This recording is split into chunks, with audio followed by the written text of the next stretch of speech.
Salut, j'espère que tu vas bien. Dans cette vidéo, je vais juste te comparer rapidement, mais genre très rapidement, le rendu qu'on peut avoir avec une caméra action en mode vlog et le rendu qu'on peut avoir une vraie caméra donc dédiée vlog comme la Canon PowerShot V1.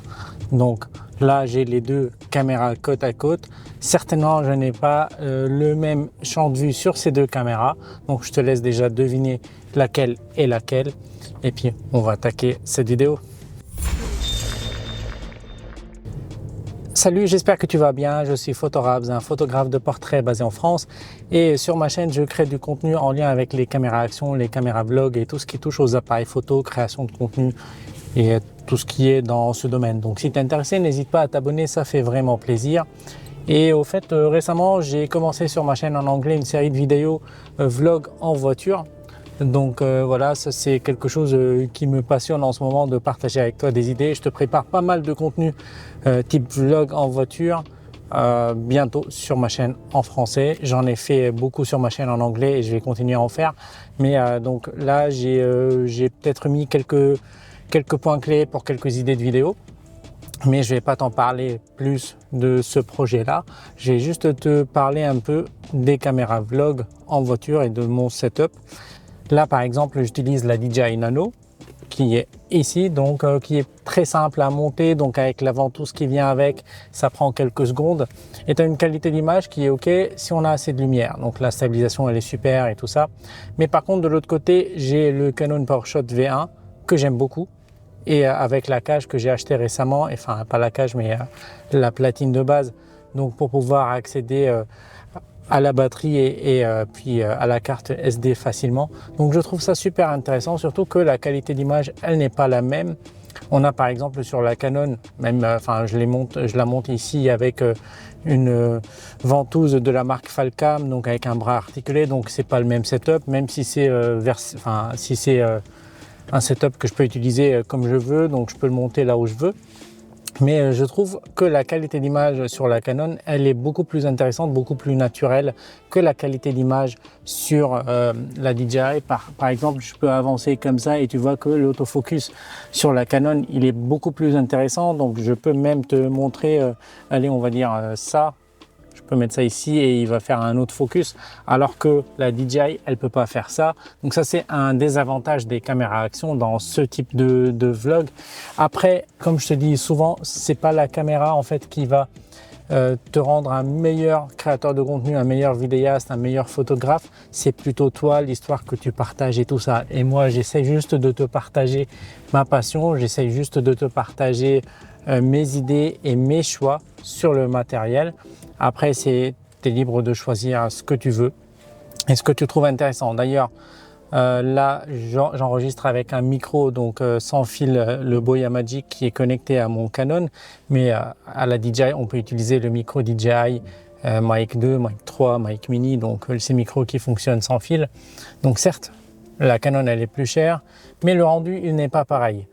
Et puis après, c'est à toi de dire quel rendu je veux faire. Après, moi, je m'amuse beaucoup à faire des vidéos avec les caméras action dans ce type de vlog parce que c'est plus pratique à mettre en place, c'est plus pratique à utiliser, c'est plus simple et tout ça. Alors qu'avec la Canon, ou avec n'importe quelle autre caméra de ce gabarit-là, voire plus grand, c'est pas la même chose en fait. Et du coup, ça dépend de chacun, de ce qu'il veut faire et de chacun ce qu'il a envie de montrer, la qualité d'image et tout. Il y a des fois, je me dis, bon, je prends une caméra action et je peux faire mon talking headshot tranquille dessus. Ça va parce que c'est pas ça qui compte, c'est pas la qualité d'image, c'est pas tout ça. Mais il y a des fois où je dis, j'aurais bien aimé quand même un peu plus de pep sur l'image. Et c'est là où la Canon, elle vient en place parce que je la trouve super intéressante. En fait, elle offre une qualité très très bien grâce à son capteur qui est un peu plus grand qu'un pouce. Donc voilà, ça c'est un capteur plus grand, beaucoup plus grand que le capteur qu'on a sur la DJI. Et c'est ça qui fait le taf. Après, sur la Canon, c'est pas une caméra action, on peut pas la monter sur un vélo et faire des trucs étranges, alors que la DJI, elle est faite pour ça. Donc pourquoi je parle de la DJI, c'est parce que je l'avais sur moi aujourd'hui. entre autres.